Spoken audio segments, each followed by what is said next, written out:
กระปาดท่านผู้ชมไปจับเอาบ่เห็นท่านผู้ชมเลาะจนเมื่อยเลยเหลือแต่แตนเลยยังบ่เห็นอยู่บ่เห็ดขี้ข้วยเด้เห็ดบวกเด้นี่อย่าพาจับเบิ่งกล้องก่อนเห็นแล้วหมู่นึงเห็นแล้วโอ้เห็ดบวกนี่เขาซะเลยผมเห็นแล้วท่านผู้ชมเห็ดบวกเห็นแล้วนี่ได้ดอกหนึ่งพี่อยู่พี่นี่สองดอกนี่อยู่นี่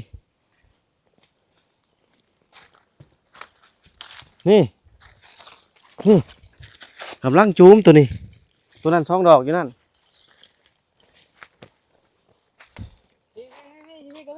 จะพาเก็บถ่ายคลิปก่อนมาเอาตัวนี้ก่อนพี่มันชิเน่าเลยนี่เจ้านี่หมูมันนี่มาเก็บแม่นบ่อันนี้บ่แม่นตัวนี้บ่แม่นแม่นบ่บ่แม่นตัวนี้แม่นบ่ใส่เบิ่งได้เหยียบเลยถ้าเบิ่งเท่านี้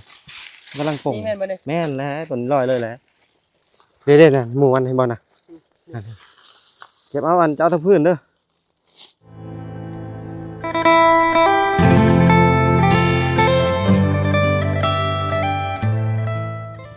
กับสบายดีผมแม่พี่น้องเมื่อสุคนพี่น้องคลิปนี้มาป่าพี่น้องเข้าป่าเข้าดงคลิปนี้มาหาเห็ดปวกพี่น้องเห็ดปวกหรือว่าเห็ดยังเขาเจ้าเอิ้นคนไทยเอิ้นเห็ดยังวะแต่อยู่ลาวนะเอิ้นเห็ดปวกท่านผู้ชมเดี๋ยวเฮาสิไปหาการเห็ดปวกกลางคืน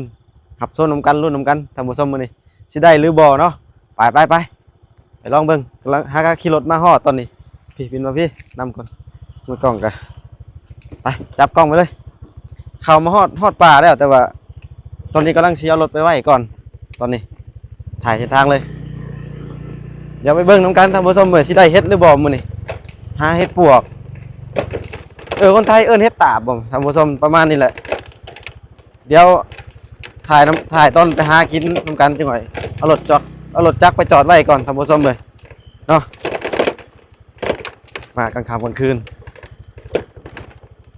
จอดอยู่นี่แหละไปมานี่ลุยใต้รถเด้อโคมเจ้า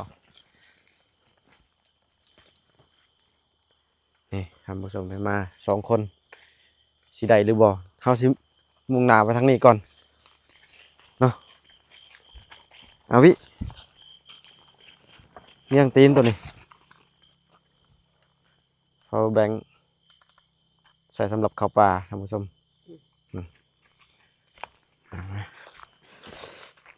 สิได้อยู่บ่เด้เนี่ยเมืองรถแถวนี้นะแถวแคมหัวนี่หาเห็ดตาพี่น้องเห็ดปวกเห็ดตาเดี๋ยวอันบ่ทิศเข้าป่าโทษนึงก่อนจริงสิถ่ายต่อก่อนหยุดคลิปก่อนถ้าเห็นเห็ดปวกสิถ่ายให้คักๆรถทำผู้ชมไปหรือว่าเห็ดตาบบางคนเขาเอิ้นเห็ดตาบมานะเนาะ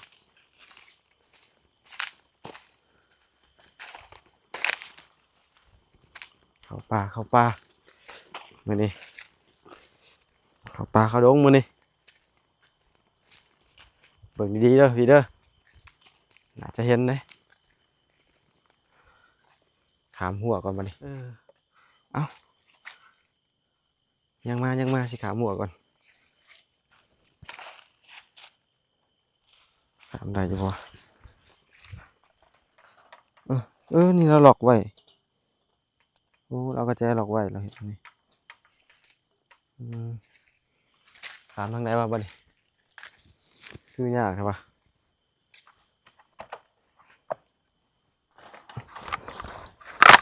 โอ้บ่ได้แล้วไม่ดอกแล้วมาพี่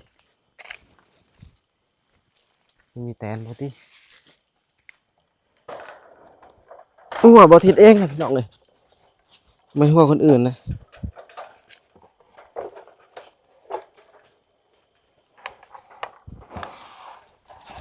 โอเคไปเนี่ยมึงเลยแถวนี้เด้อนี่เลาะแบบนี้เลยมาตามกลมาก็ได้ขอเยี่ยมมึงแถวนี้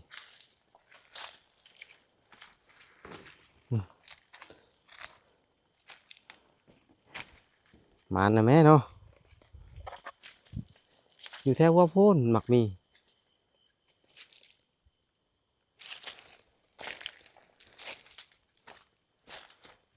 แถวนี้เขาเลาะมาแล้วป่ะเฮ็ดยังวะนี่บ่แม่นในตับเลย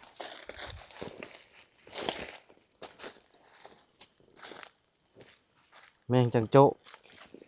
อันนี้แมงจังโจ้นี่ท่านผู้ชมเอาวิใส่ถุงยางไหมวิเอานี่ใส่ถุงยาง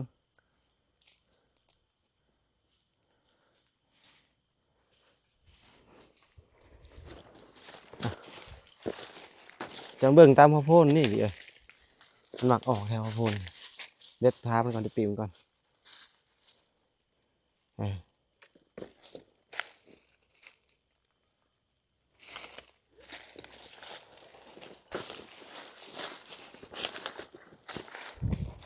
คำมันบ่บานบ่อยากเห็นไงท่านผู้ชมเลยถ้าเฮ็ดบ่บานนี่บ่อยากเห็นมันจูมหรือใบตองมันปกนะเฮ็ดอหยังไง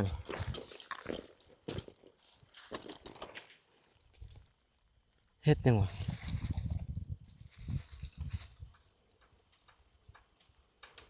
บ่แม่นเฮ็ดปวกแต่จักเฮ็ดอหยัง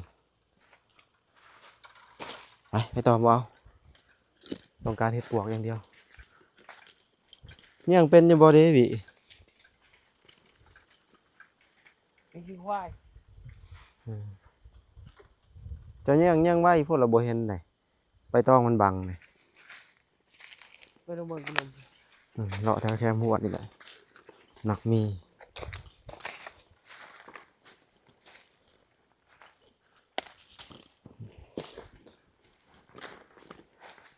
อยู่บ้านบ่ทิศนี่ไปก้านเฮ็ดเดี๋ยวพี่น้องก้านเฮ็ดปวกเลย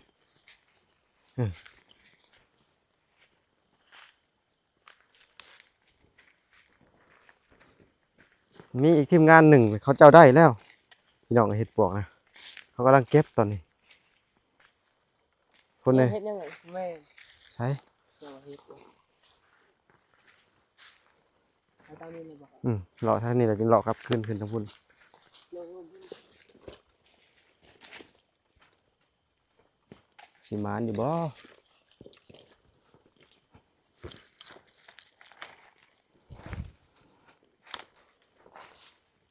นี่แถวว่าพ่นนี่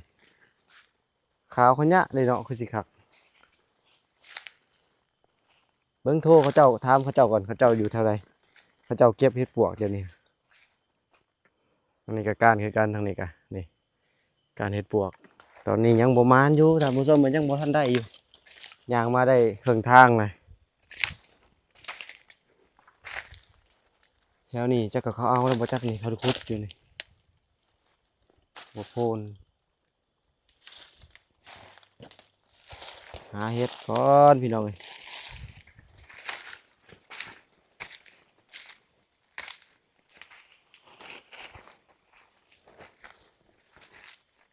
ไงเด้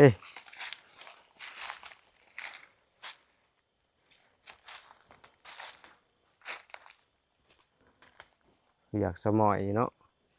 คือสิจ่อยว่า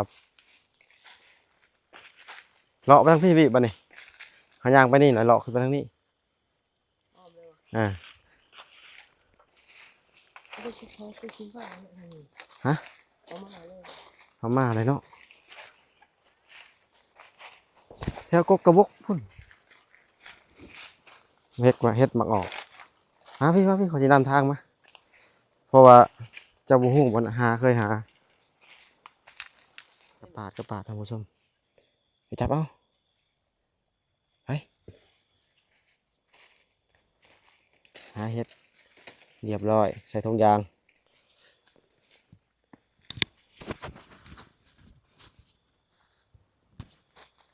ตามมาทางพี่แหละ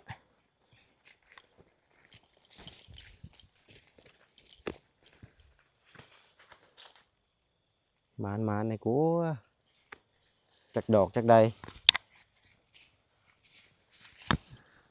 ได้จักหมูหนึ่งเฮ็ดปวกนี่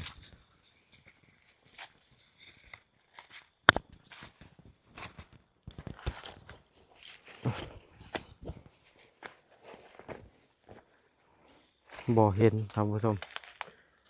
เลาะจนเมื่อยเลยเหลือแต่เขือแตนเลยยังบ่เห็นอยู่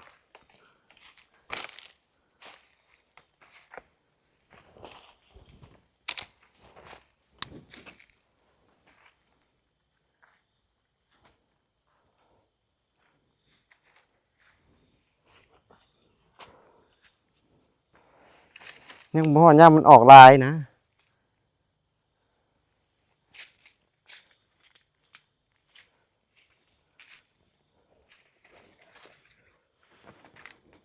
ยังบ่เห็นอยู่ท่านผู้ชมเอ้ยลำบากเข้าป่าเลยหาอยู่หากินท่านผู้ชมไปตามวิถีชีวิตดั้งเดิมถ่ายคลิปถ่ายทอดสดมื้อนี้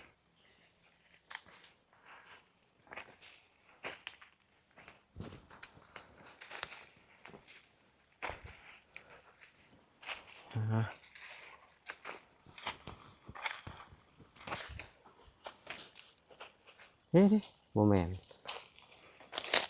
โอ้ใบตอง โอ้แม่งมัน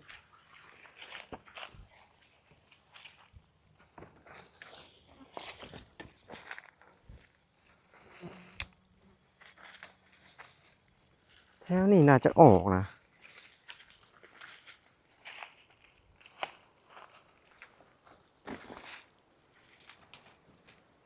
โอ้ยน้ำ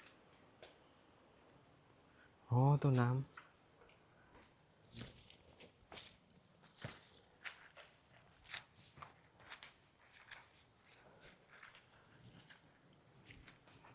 พี่เด้อเบิ่งแถวนี้ดูเขาเลาะหมดแล้วว่าจักแถวนี้เฮ็ดยังขี้ควายบ่เฮ็ดขี้ควายเด้เฮ็ดบวกเด้ นี่วะ นี่อย่าพาจับเบิ่งกล้องก่อน นี่ เห็นแล้วหมู่หนึงเห็นแล้ว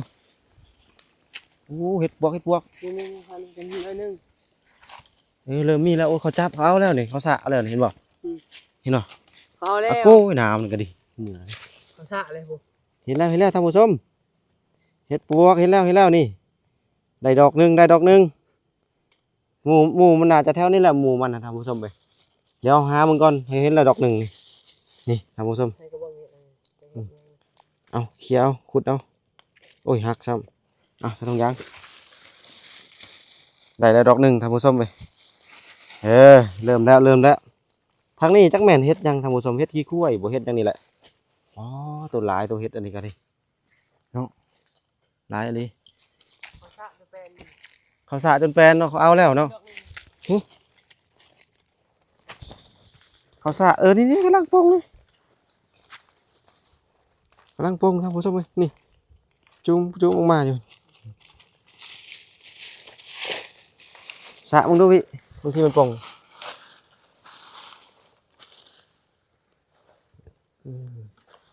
ดูตามมัวโพ่นไปสิได้เห็ดปวกนะพี่น้องเลยนี่ดูตามมัวโพ่นไปนี่นะเอางั้นแควดอุ้ยมองยังไงอุ้ยเอาเดี๋ยวเก็บบอลละดอกช่องดอกไว้ก่อนยังไม่ทันเห็นหมู่มัน เขาเอาแล้วนะ เขาเอาแล้วนี่กะบ่ทันเขาพี่น้องเอ้ย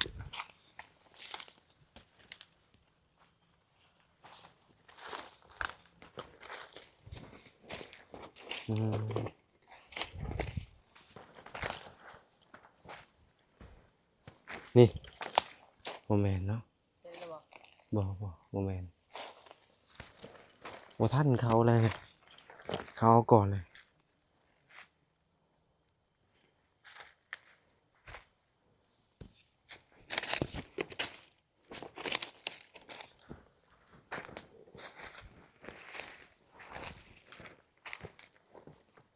พี่เห็นแล้วเห็นบ่หอยบ่วะ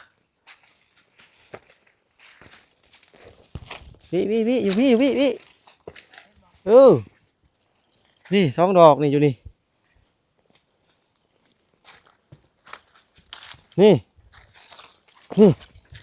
กำลังจูมตัวนี้ ตัวนั้น2ดอกอยู่นั่น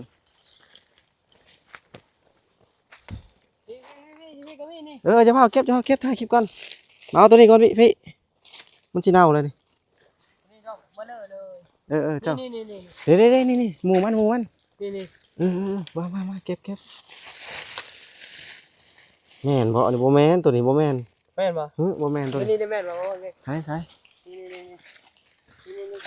เบิ่งได้เหยียบเลยถ้าเบิ่งเท่านี้กำลังป่ง นี่แม่นบ่นี่ แม่นแล้วตัวนี้ลอยเลยแหละเด้ๆน่ะหมูมันเห็นบ่น่ะนั่นเก็บเอาอันเจ้าตะพื้นเด้อเอาค่อย เอาตีพบตีกู โอ้เห็นแล้วท่านผู้ชมเว้ยเห็นหมูมันแล้ว แต่ว่าหมูมันก็ย้ายกันอยู่ท่านผู้ชมมันย้ายกันอยู่เท่านี้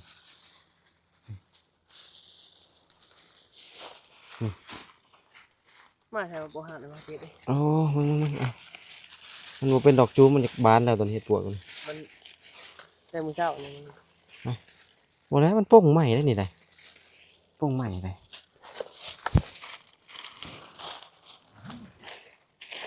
ใส่หลายดอกเบิ่งทุกอย่างมึงละเอียดเท่านี้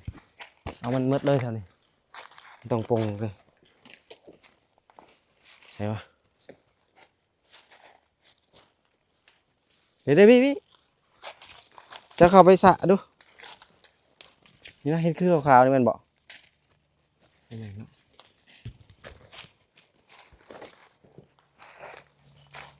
มันออกตามหัวโพูนในเห็ดปวกนะ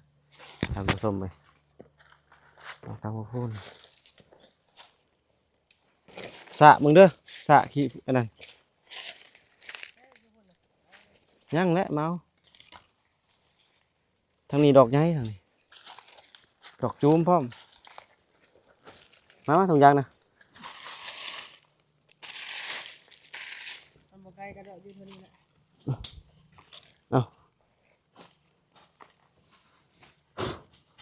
โอ้เห็ดปวกเห็นบ่ออ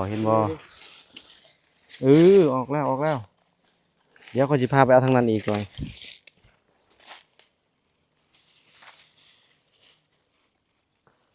เนี่ยมึงดูสิผมจะผูกไก่ท่านะ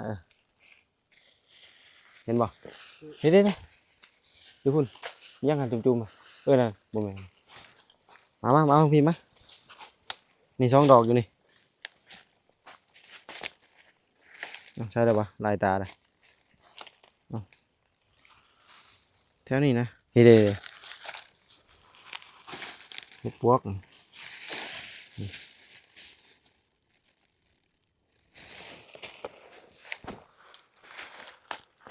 เด้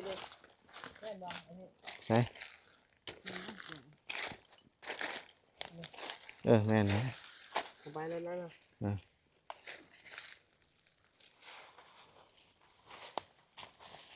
ตัวนี้เด้นี่แม่นบ่พี่แค่แม่นเนาะ ได้ก็เบิ่งบ่ไกลก็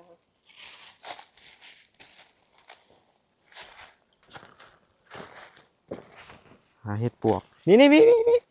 ดอกใหญ่โอ้มันใหญ่กันอยู่มันบ่อยู่จุ่มเนาะพี่ทางพี่3 กก 3 ตัวก็นั่นแล้วเขาเห็นตัวนี้แล้วนี่เด้เห็นบ่เอา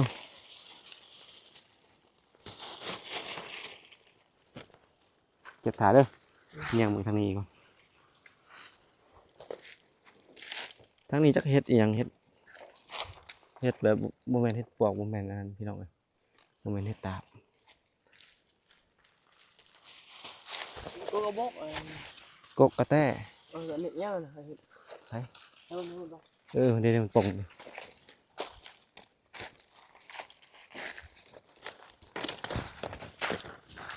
ใช่ปะคือเห็นดอกหนึ่งอยู่ดิ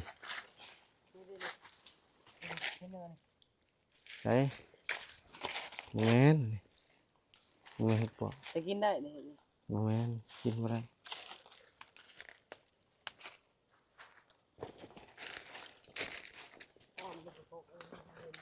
ฮะ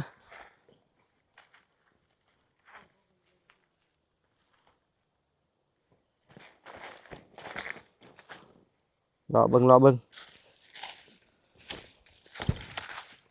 ทางพี่นะบิ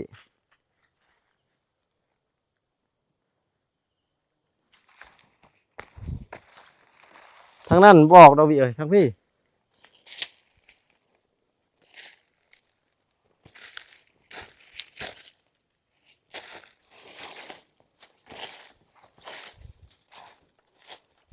กบเขียดกับพี่น้องเลยดองอยู่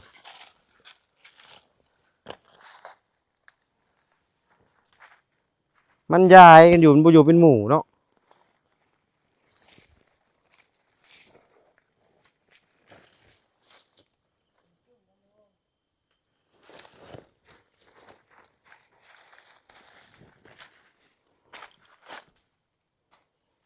ไปสิพาเราไปเบิ่งที่นั่นอีกไปตามมาขนา